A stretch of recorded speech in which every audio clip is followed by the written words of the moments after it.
ትራምፕ ጠዋት ሶሻል ሚዲያ ላይ የሆነ ነገር ልናረግ ነው ብሎ ፖስት ያደርግና ኦኬ ያ ነገር ወደ ተግባር ሊገባ ነው ብለን ስናምነው ከሰዓት ደግሞ ሌላ አዲስ ነገር አምጥቶ ነገሩን ድብልቅልቅ ያደርገዋልና ይሄ ባህሪው ከየት መጣ በሚለው ጉዳይ ላይ የወንድሙ ልጅ የሆነችው ሜሪ ትራምፕ ከ3 አካባቢ የሚደርሱ መጽሐፎችን ጽፋ ነበረ። እስቲ እንየው። ጸሐፊዋ ሜሪ ትራምፕ በፕሮፌሽናል ክሊኒካል ሳይኮሎጂስት ናትና በመጽሐፏ የዚህ ችግር መንስኤ ብላ የምትጠቅሰው ዋነኛው የትራምፕ አባት የሆኑትን ፍሬድ ሲኒየር ትራምፕን ነው። እሳቸው አሜሪካ ውስጥ የታወቁ ባለሀብትና የሪል ስቴት ባለሙያ ናቸው። በባህሪያቸውም እንደዚህ ምህረት የለሽ የሚባሉ አይነት ሰው ናቸው እና ካይንድነስ፣ ሶፍትነት ለሚባሉ ነገሮች ቦታ የላቸውም። በምንም አይነት መንገድ ይሁን ማሸነፍና ማሸነፍ ብቻ ነው አላማቸው። እሳቸው የሚፈልጉትን ለማግኘት ሌላ ወደቀ ወይም ሌላ ሰው ጉዳት ይደርስበታል የሚለውን ኢንቱ አካውንት የሚከቱ ሰው አይደሉም ብላ ነው እሷ የምትገልጻቸው አያቷን። እኚህ ሰው የሪል ስቴት ኢምፓየራቸው ወራሽ አድርገው አስበው የነበረው ኢኒሻሊ እንግዲህ የትራምፕን ታላቅ ወንድም ወይም ፍሬድ ጁኒየር የሚባለው ወይም በቅጽል ስሙ ፍሬዲ የሚባለውን ነው። ፍሬዲ በባህሪው ደግሞ ቅን የሆነ ሴንሲቲቭ የሆነ ሰው ነው እና አባቱ ላሰበለት ቦታ የሚበቃ ሆኖ አልታያቸውም በአባትየው እና በጣም በቃ ክሪቲሳይዝ የሚደረግ በጣም ዊክ ነህ ተብሎ የሚጠራ አይነት ሰው ነበር የነበረው። ካይንድነሱን እንደ ዊክነስ ቆጥረውት ደካማ ጎን ሁሌ ያስጠቃሃል እያሉ በጣም አቢዩዝ የሚያደርጉት አይነት የመጀመሪያ ልጃቸው እንደሆነ ነው የምትገልጸው።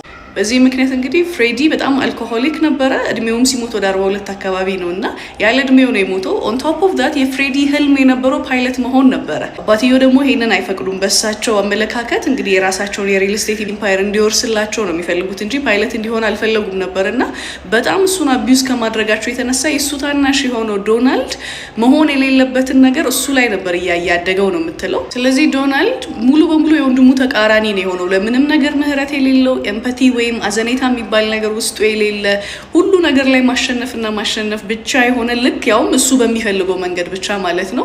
እንደሱ አይነት አመለካከት ያለው እንዲሆን የተደረገው ነው የምትለው ሜሪ ትራምፕ። ፍሬዲ ያው ፓይለት የመሆን ህልሙን አሳክቷል። ነገር ግን በአባትየውና በወንድሙ ዶናልድ ትራምፕ ግሎሪፋይድ ባስ ድራይቨር እየተባለ ነበር የሚሾፍበት።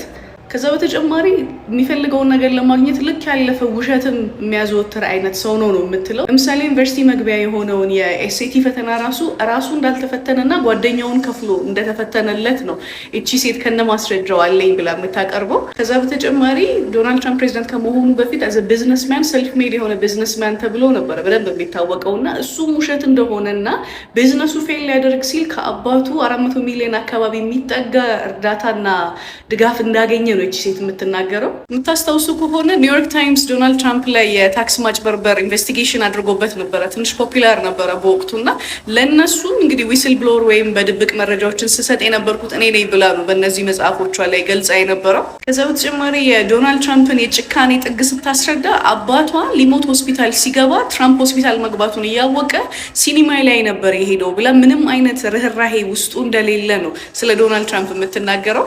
ኮርስ ትራምፕ ይህንን ውንጀላ አይቀበለውም። አንደኛ እኔን በቅርበት ታውቀኛለች ከምላቸው ሰዎች አይደለችም፣ ስለ እኔ እንደዚህ ዝርዝር ልታወራ የምትችልበት ቤዝስ የላትም ነው የሚለው።